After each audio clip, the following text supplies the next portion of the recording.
Good evening, everyone. It's nice to see y'all. Well, actually, I can't see you, but you can see me.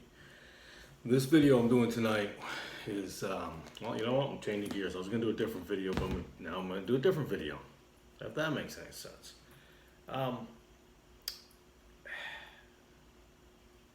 Trying to gather my thoughts here a little bit. I'm always baffled when people say, how could God let things happen? How could God let this happen? And then they say God should step in here and God should, and I'm confused by all of that. And because I don't understand whether if there was a God, or I don't want to be controlled by anybody. Well, which one do you want?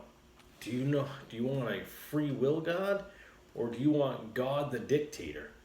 Because you seem to be picking which one you want. People have free will. Unlike some religions, when you're born again, no one's forcing you to become born again. Now, there are people in history, the Catholic Church and Islam and some smaller sects S-E-C-T, maybe I didn't pronounce very well, that condone murder if you don't go their direction. There is not a single born-again Christian that was in any crusade that I'm aware of, because it was the Catholic Church. At that time, they didn't believe in being born again, so that was a whole different situation. So I'm always confused. Do you want a God who gives you free will? Because I do. Because most gods, if you look throughout history, paganism, all of it, you have to do this, you have to do that, you have to follow, and these things, you have to do these works. You have to do these certain works. You got to light a candle. You got to leave a monetary donation. You have to, do this and do that. And I'm always a little bothered because that's not a free will God. That's God the dictator. That's not the God I follow. Now people will say, well, you follow the commandments, you follow the rules in the Bible. Okay, but most of those laws and those rules are just common sense rules anyways. If you really break it down, God did not create this crazy set of rules that no one could ever abide by, which is fascinating to me. Thou shalt not murder. It seems like an easy one. Actually, it's thou shalt not kill. Actually, do we have that up? I think we have that in the boys' room. I'm not sure where that is, that scripture, or those the 10 Commandments are. Thou shalt not steal. Thou shalt not covet thy neighbor's wife. Thou shalt not commit adultery. Seems like an easy one. So I'm really baffled by that. And YouTube might catch all my crazy gestures, because that's what usually YouTube does when they freeze frame a shot. It's like in this weirdest thing. I end up like it looks stupid or something like that, which is always hilarious. Maybe I need high-tech equipment to make sure it doesn't do that. But those are all simple rules. And it's a free will. You choose whether you want to do it or not. God does not hold a gun to your head and tell you to follow these. God doesn't say, if you don't, I will come down and personally kill you. That time's going to come, because when you choose to go against God, then that's what it is. You want me to justify that, but you justify on the other side, in the sitting world, you killing and attacking people. But you can't justify that. But you want me to justify. As a born-again Christian, I don't justify murder. Killing, I do. Because if you look up the definition of killing is not only about murder. Killing is also considered self-defense. Killing is part of war. Murder is cold-blooded, calculated. That's a whole different ballgame. I did a video on that before. So in the end times, isn't going to be about Christians murdering people. There will be killing. That's what happens in war. Do I want war? No, who wants war? But we know war is always inevitable because we have godless people in your government.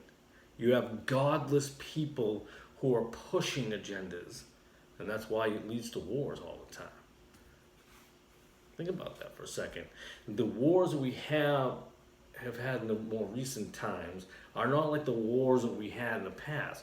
So 1776 and 1812 are not the same type of wars as the Vietnam War, okay, or the Persian Gulf War. It's, you know what I mean? So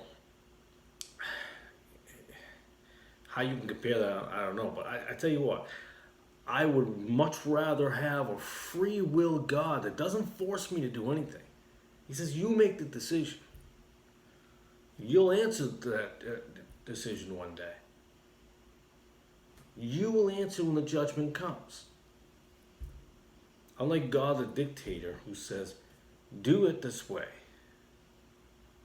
That's it. You don't have a choice. See, that's Nazism. That's communism. That's fascism. Or more recently, the anti-fascism. That's their agenda.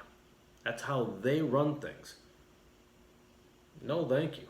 I don't want a God the dictator. I want my free will God, who I come to because I love him. I love what this Bible does. It just amazes me that a book could make me, okay, I said make me, love. That's amazing to me. And you say to yourself, or you'll say to me, but what about the people who use it to hate? Those aren't born again Christians. Never were. Sorry, never were. Those are your fake Christians. You know how you can tell most of the time, anyways, how someone's not born again when they say they read the Bible and they go to church. When they say they're a Christian, I've noticed that over the years. Now, I'm not saying it happens all the time, but I never refer to myself as a Christian. I very rarely. I don't like doing that. I refer to myself as born again. Because that's biblical and that's scriptural. Just like I don't use the term gay unless I mean happy, or homosexual. That's not biblical either. Abomination is the word. I know it's harsh. If we're going to go out there and tell people what they're doing wrong, why don't you use biblical terms? Don't use man-made today terms. Try to be as biblical as possible and using words. That's all I'm saying. But I'm going in a different direction. But I just want to say that, what do you want? A free will God or God the dictator? Me? I want the free will God. I get to choose. You get to choose. You get to choose to accept or reject. It's cool, man. You're going to go either go to hell or heaven. It's up to you. And we can get to go, and the whole other thing about atheism, and I'll get into that. People don't realize if you really go back in time, you can trace that right back to paganism, all the way through Socrates and Plato, or Plato and Socrates got mixed up there, all the way back to Thales, or Thais, or Thales, or whatever his name was. And he actually was inspired by the Babylonian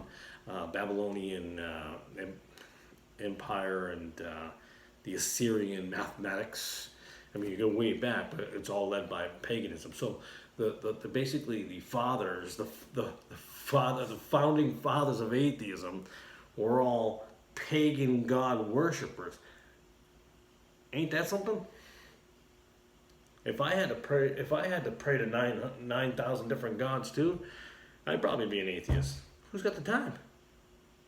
Who am I praying to today? Is it the god of thunder, god of the ocean, god of the plants, queen of the air? Who is it today? Really? I'm sorry, but with all due respect, one creator. One. And I'll take him every day of the week. And I don't have to do a bunch of works. You know why? I have faith that he's there. I have faith in believing in this Bible and following it. Automatically just leads to works. Has nothing to do with doing the works to get into heaven. It's just God's will. It's just what you do. So free will God or God the dictator? Free will God. Thank you for watching. God bless. Have a beautiful evening.